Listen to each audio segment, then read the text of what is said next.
It's time for an away mission that may or may not be dangerous. Oh, and maybe a breakup. All that and more starts right now.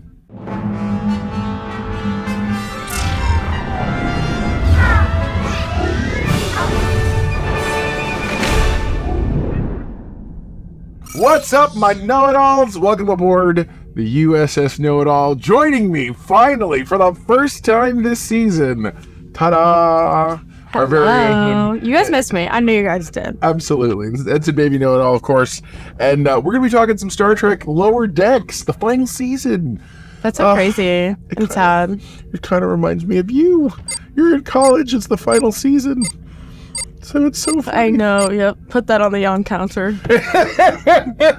That's awesome. Sorry about that, man. No, you're good. But yeah, good. no, it's kind of crazy. I was telling last episode, yeah, man, you're in college and everything. It's like, it's ridiculous. Yeah, that's so funny. Ah, man, what a fun episode. So, literally, the Cerritos finds itself on an away mission that takes it to a planet that has a microorganism that it looks like a little silvery thing that's going around eating energy. What did he call it? I thought it was called the Glompy. Or the Glompus. Yeah, it's called the Glompus, but Rutherford named it something else. Glompus was here for sure. Glompus? I decided to give the nanites a name since they glump so much. Oh, cute. I think that's what he named it, I thought. Oh, okay. Yeah. Sorry. You're good. And so of course, A plot, B plot.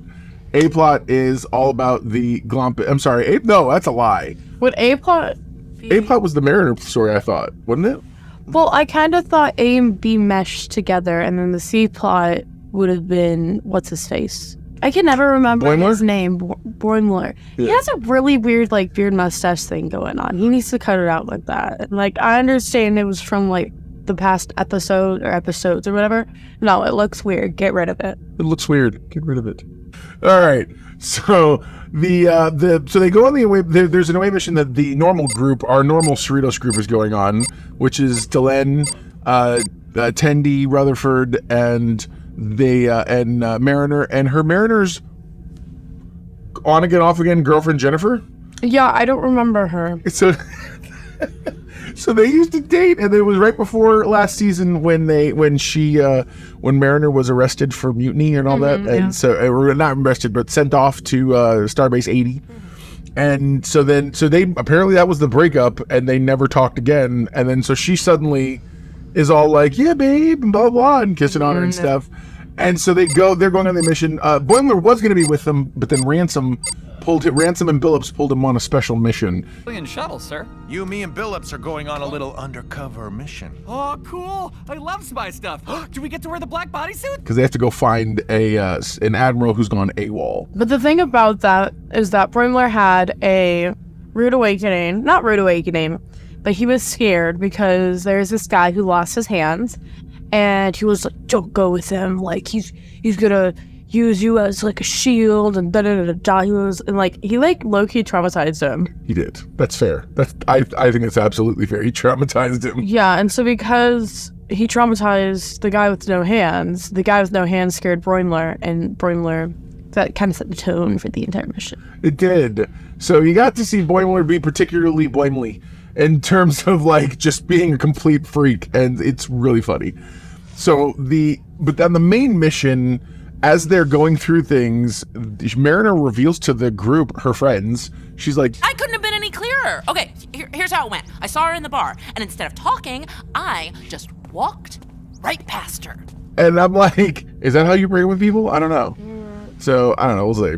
So if you and Ensign boyfriend know it all, we're going to break up. That's not how we would do it.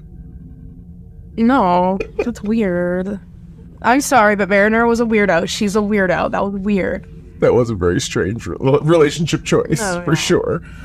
So the whole time, what's her face? Jennifer just figures out that, the creature's attracted to energy, so let's use this little energy crystal. And because apparently Mariner doesn't have to have an emotional conversation if Jennifer just finishes the mission because she's transferring off. So yeah, because that's gonna solve something. Absolutely. What are you talking about? That's not how you solve things.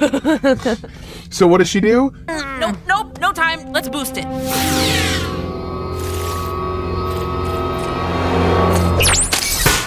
creature thing shows up and gets bigger and suddenly becomes a giant rolling D20. It like progressively got bigger. It did like it became the so it was like the tiny blob, and then it became a bigger blob after like the little phaser thing. And then later on, when they go to the place where Gronk is performing, by the way, love to see Girl Spock again. She's my queen. With that being said, she like idolizes Gronk, right? Yeah. And so she finds out Gronk is performing. But anyways, they go to the place where Gronk is performing, and then they use Mariner and Mariner's girlfriend, fake girlfriend, whatever. She was like, okay, like we'll take that stairs, and then fake girlfriend was like, well, are you trying to like ignore me? Like, are you trying to split us up? Ha! My sweet, loving girlfriend and I will take the balcony. The rest of you check the orchestra. Are you trying to get rid of me? Anyways, they go up there, and then that's when the big like silver ball glob thing ends up like, what's the energy, whatever the thing that gives off energy for like auditoriums and stuff. And then that's when it becomes a big 12-sided dice. Oh, don't move. What? It's a... What are they? Icosahedron! Oh my god! Run! Is that when it eats them? Yes. And then it eats Girl Spock, Tendi, and Redford. Yeah. And we're at first we don't know what's going on, and then they show us inside, and they're actually doing pretty good inside. They're trying to figure out how to get out of it and stuff, but it's just absorbing and eating everything. So then what happens is, then we cut over to Boimler and crew, and they end up finding that the guy likes to hang out. The admiral likes to go on this big dangerous mountain, and the whole time Boimler's trying to avoid dangerous things, no matter what. Like at one point he talks to this one group, and and he's eating and drinking. Come to find out, they take that to be very intimate, and so they're insulted. And Ransom's like, "What are you doing?" And so finally going to that mountain, they track down Dude.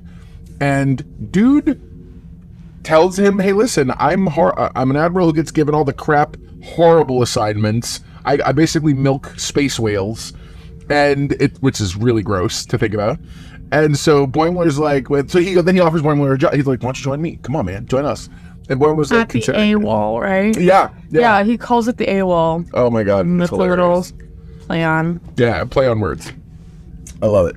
So then back with the group, as Jennifer and Mariner are running away from the giant D20, they climb a tree, and while they're on this tree, that's when they finally come to terms with the fact that, oh hey, by the way, you broke up with me and didn't say anything. We aren't a couple. We broke up a year ago. Yeah, I know. Wait, what? You do? But the babying and the kissing. I was f***ing with you. What? What? Like we did. Jennifer's like, you did it all on your terms. I never got to say anything and express anything. And so now they have officially broken up, but are working together in a much better capacity. Totally a healthy breakup, I'm sure. So as they're going through the whole thing, they let themselves get sucked into the thing so that they can help from inside, figure out what's going on.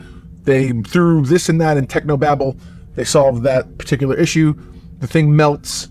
And meanwhile, they've stopped the giant D20 from eating everything. Back at Boimler and crew, Ransom's trying to explain to him, I didn't invite you to be cannon fodder or to be what he calls it, the canary in the coal mine or something like that, which is great. And he says, I got you because you're always prepared, like unhealthy, always prepared, and you're very wiry and half up in pillows. And he calls him a good officer. Yes, which is all Boimler needs to feel appreciated. Yeah. So then Boimler does this whole Boimler thing where he's like, yeah, like, oh well, like the decision's been made, proceeds with sunscreen all over himself. And then he uses the sunscreen as a weapon. That's then right. it starts spraying sunscreen in everyone's faces. And then at one point you can hear one of the guys say, it's like trying to catch a string bean. And then he like picks him up, and then he just like falls right through. He slips straight out. And then he uses the sunscreen to release the two upper guys. I forgot their name. Ransom and Their Billups. name. Yep, them. Oh, and their names were really funny. They're like fake names. Oh my gosh, so much. What was the name that he was the one guy was trying to be again? Oh my god, yeah, he was. He wouldn't. So what's Gilbert? Yeah, Gilbert. And then, but like he wouldn't want to be called anything else but Gilbert. And then he was trying the other guy was trying to call him Sandy, and he's not responding. He was like, She's a denobulant, right, Sandy? Sandy? Gilbert? Yep, that's her. Fine, Gilbert. And so, sorry, side note. No, that's right. It's exactly right. But they're released. Anyways. No, you're good. So that's when so now we go back to the other. They managed to catch the guy because the guy was trying to use his own people around him as the same way he had been the admiral, the same way he had been used. And so they're like, yeah, we're gonna go, we're done. And so they catch him. So now they've caught the admiral, brought him back to Starfleet, and the Cerritos away team has caught the little glompy thing, only to find out there is a tiny. It's like the Voyager, but it's a different name. I forget which ship it is, and it's from a parallel. It's from another dimension. I'm seeing that's the theme. So the first 2 episodes had to do with alternate universes or parallel worlds, and now this is another ship from another universe, and they have to try to figure out how to get it home. That is going to end up being the running theme, I do believe, this season. So we'll see what that leads to in the very end. But there you go. Now you know. And if knowing's half the battle, you're halfway to being a know-it-all yourself. What is the know-it-all index for this episode? What did you think it was? Oh, I didn't. I forgot to think. Yeah, you're right. Unfortunately, it's been a second. Right. I'd say I will give it a 8 because this is the first episode I'm watching back. Like, I'm actually like reviewing back. So I'd give it an 8. I agree. I think it's definitely an 8.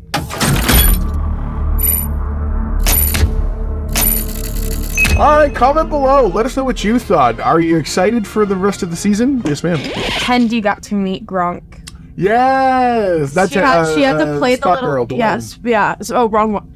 You're good. Oopsie, sorry. Anyways, she had to play the little like tubby thing, met Gronk. The vibe instrument. So yeah, that's what they're calling it, the vibe instrument. She had to like play it, and then she had to and then it like exploded. And then she met Gronk, and then she was like, yeah, I'm sorry, like that was so disrespectful of me in her little Spocky ways. And then she was like, and then he was like, no, like I practice Vulcan? Yeah. I got it, guys. I did it. He says, I practice Vulcan meditation. And like, it was really cool. And then Tendi got her a little gift. He was like, it's just Ace. And then... No, it's Krog's autograph. It holds no scientific value. I guess I can recycle it. I should keep it in my quarters, in case I need to study handwriting in the future. Yeah. Sorry, I liked that. She's a fangirl. Literally, like, that was my favorite part of the episode. Yeah, she's a fangirl, which is good. So you have favorite bands. You're a huge concert person. I love concerts. Concerts are awesome, dude. Go to a concert. See, and that's why her and Delenn do so well. And you can see she's wearing blue. So right on, man.